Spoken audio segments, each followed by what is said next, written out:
आज हम सीखेंगे जंतु के एपिथेलियमी ऊतक के बारे में। जंतु भोजन, साथी और आश्रय की खोज में एक जगह से दूसरी जगह विचरण करते हैं और विभिन्न प्रकार की गतियां करते हैं। इसी के साथ जंतुओं के शरीर में उपस्थित विभिन्न अंगों में विभिन्न प्रकार की गतियां होती है। उदाहरण के लिए हृदय का स्पंदन, फेफड़ों का ऊपर और नीचे होना, रक्तवाहिकाओं में रक्त का प्रवाहित होना इत्यादि। क्या आप बता सकते हैं कि जंतुओं में इस तरह की विभिन्न प्रकार की गतियां कैसे होती है? चलिए हम बताते हैं। हमारे हृदय और फेफड़ों में पेशी कोशिकाएं उपस्थित होती हैं। ये पेशी कोशिकाएं फैलती और सिकुड़ती हैं, जिसके कारण हमारे शरीर में विभिन्न अंगों में गति हो पाती है, जिससे शरीर के अंग आवश्यक कार्यों को संपन्न कर पाते हैं।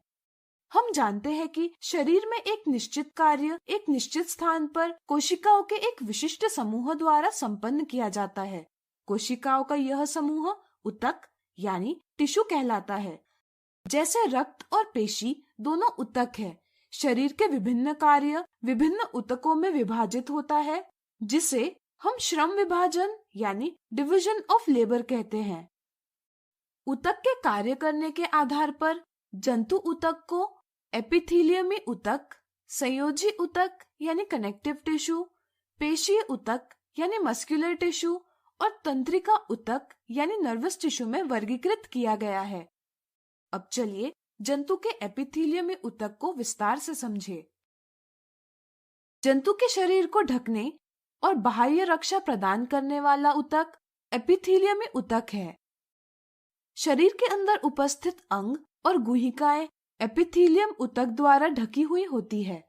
मुंह, आहार नली, रक्तवाहिनी का स्तर, फेफड़ों की कुपिका, वृक्कीय नली, त्वचा आदि एपिथेलियमी ऊतक से बने हुए हैं।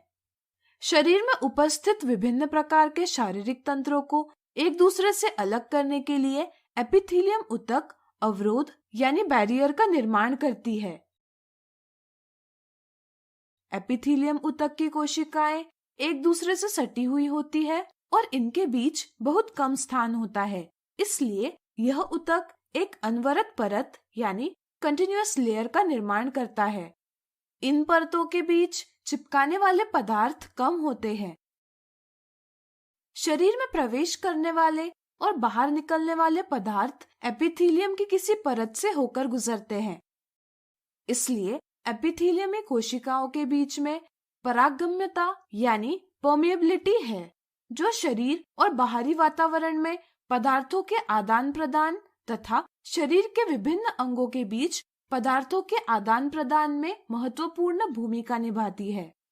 साधारणतः सभी एपिथेलियम को एक बाह्य रेशेदार आधार झिल्ली यानी एक्स्ट्रासेल्युलर फाइब्रस बेसमेंट मेम्ब्रेन नीचे उपस्थित ऊतकों यानी अंडरलाइंग टिश्यूज से अलग करती है।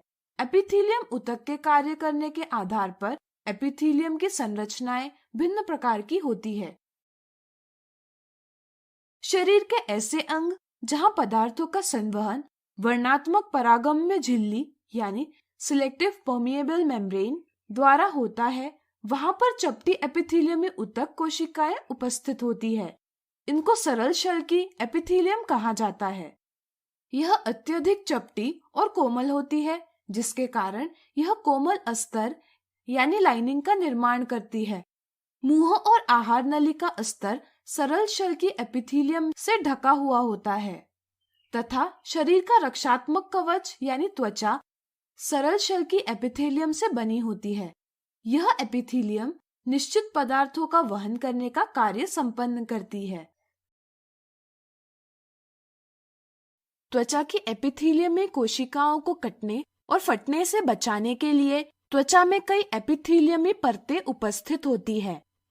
क्योंकि त्वचा में एपिथेलियमी परतें एक पैटर्न में व्यवस्थित होती है, इसलिए इसे स्तरित शल की एपिथेलियम यानी स्ट्रैटिफाइड स्क्वैमस एपिथेलियम कहा जाता है। यह एपिथेलियम हमारे शरीर की सुरक्षा करती है। शरीर के ऐसे अंग जहां स्त्राव और अवशोषण होता है, जैसे आंत के आंतरिक अस्तर यानी इनर लाइनिंग ऑफ इंटेस्टाइन, वहां लंबी एपिथेलियमी कोशिकाएं उपस्थित होती है, जिसे स्तंभाकार एपिथेलियम यानी कॉलमनर एपिथेलियम कहा जाता है।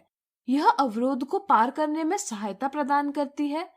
यह एपिथेलियम आंत्ररस यानी इंटेस्टिनल जूस स्त्राव करती है और पोषक तत्वों का अवशोषण करती है।